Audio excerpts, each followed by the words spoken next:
Welcome to the Make Me Whole podcast. I'm your host, Josette Rosado, and it's time to talk getting past what's difficult, trusting our own abilities to do more, and keeping it that way.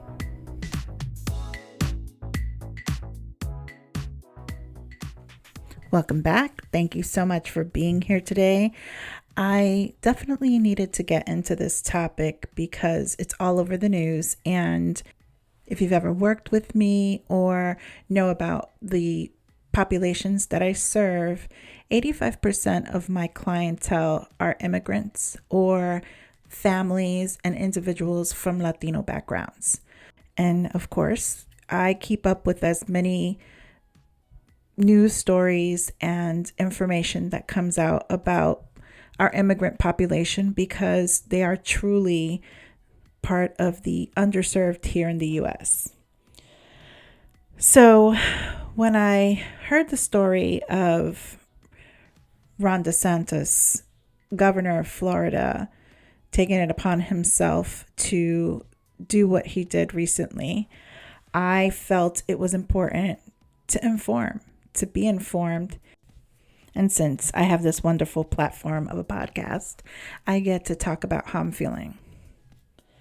For those of you who don't know, and you may hear rustling of my notes in the background because I want to keep this correct, on Wednesday, the 14th of September, just last week, there were 50 migrants who were transported from Florida under the direction of Ron DeSantis, and they actually originated from San Antonio, Texas. They were brought there by funds from the state program and the statement for that program, or the statement for the rationale from the DeSantis office says states like Massachusetts, New York, and California will better facilitate the care of these individuals who they have invited in our country by incentivizing illegal immigration. So basically, these people were picked up in Texas, and there were 3 stops on one flight and 2 stops on another, picking up individuals, migrants who were in those states.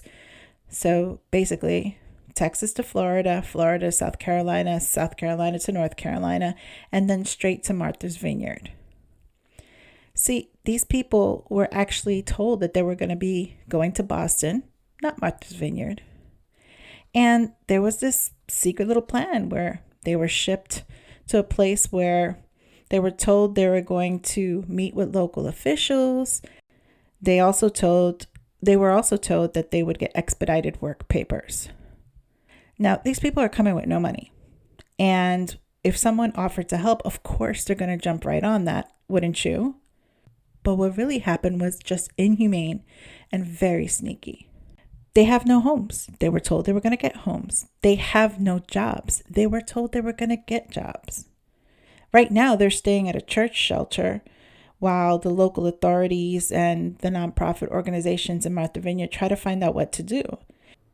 See, they were thrown off their game. I mean, they know how to help migrants, but they weren't expecting the number.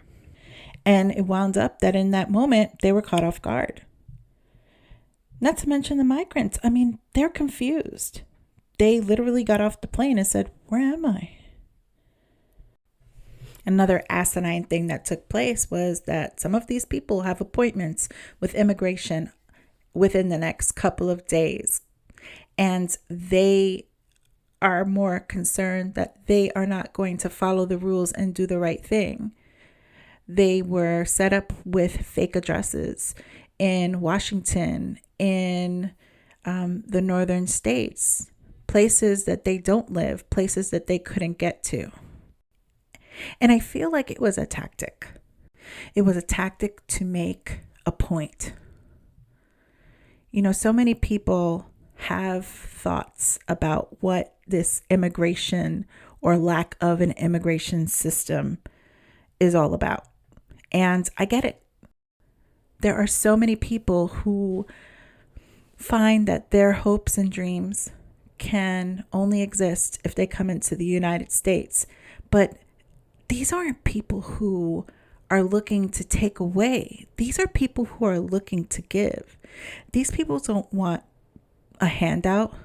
Some of them walked through 10 countries before getting to the United States. I don't think that people recognize the inhumanity, the lack of empathy when it comes to immigrants and how their struggle begins, where they meet their struggle in the middle, and how they just want the end to be better than they could have ever imagined. They're not taking advantage of anyone. They're not taking advantage of social services. They're not taking advantage of anything that they are not owed while they come here to the United States. But to give them a sense of peace, yeah, that's important. To treat them like cattle or pawns, political pawns, come on, it's so ridiculous. You know, the last name is DeSantis. Last I checked, your great-grandparents came from Italy, didn't they? You should be ashamed of yourself. You're the man that you are today because of the blood, sweat, and tears of the people who came before you. And guess what? They were immigrants. Did you forget? I see immigrants for evaluations all the time.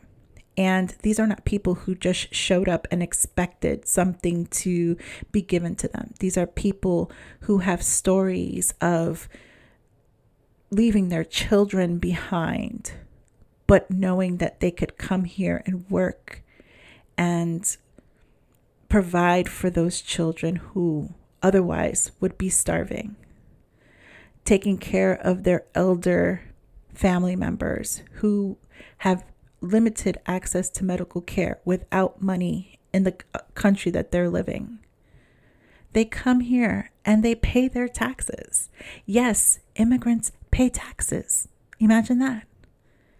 With the intention of proving that they're worthy and they want to do the work. They want to be here to help, to grow, to have their lives get better. The only thing that brought me some peace, and I thought it was great, is that despite what was attempted, these nonprofit organizations, these local authorities in Martha's Vineyard were like, okay, so we were thrown off guard. That's all right. We got this. The community, they came together. They got this. So whatever move they were trying to make, whatever point they were trying to make by using these people and dashing their hopes and dreams of what life was going to be, yeah, it didn't work. Mr. DeSantis, if you want to do something about immigration, put it on the table. Make a plan. Interview these families. Bring your Italian behind up to Martha's Vineyard and talk to people. Find out who they are, instead of making assumptions that all they're ready to do is take and they deserve to be treated as if they were not people, as if they were something infectious that you had to remove from the U.S. I'm not angry. This is not something that immigrants aren't used to, and yet they stay. One of the questions I ask them all the time, when things happen and things go wrong, why do you want to stay in the United States? And their answer is usually the same. I just want a chance at life. And I hope and pray for those migrants who are in Martha's Vineyard. And I hope and pray that one day this will change. But for today, Mr. DeSantis, do better.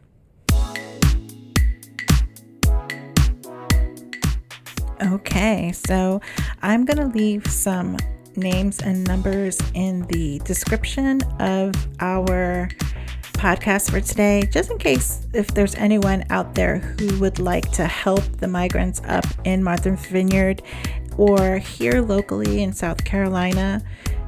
I know that there are a lot of people who stand with me with the support of our immigrant population, and we actually are the ones who are going to make it better. Hopefully that becomes something that others will follow. Thank you so much for listening today. I really hope you enjoyed the episode and am always grateful for the support. If you'd like to reach out, email us at makemewhole@bossesofbliss.com. You can find us on Facebook and Instagram at Bosses of Bliss and TikTok at Blissful Boss. Remember, complain less and do more. And I'll see you on the next one.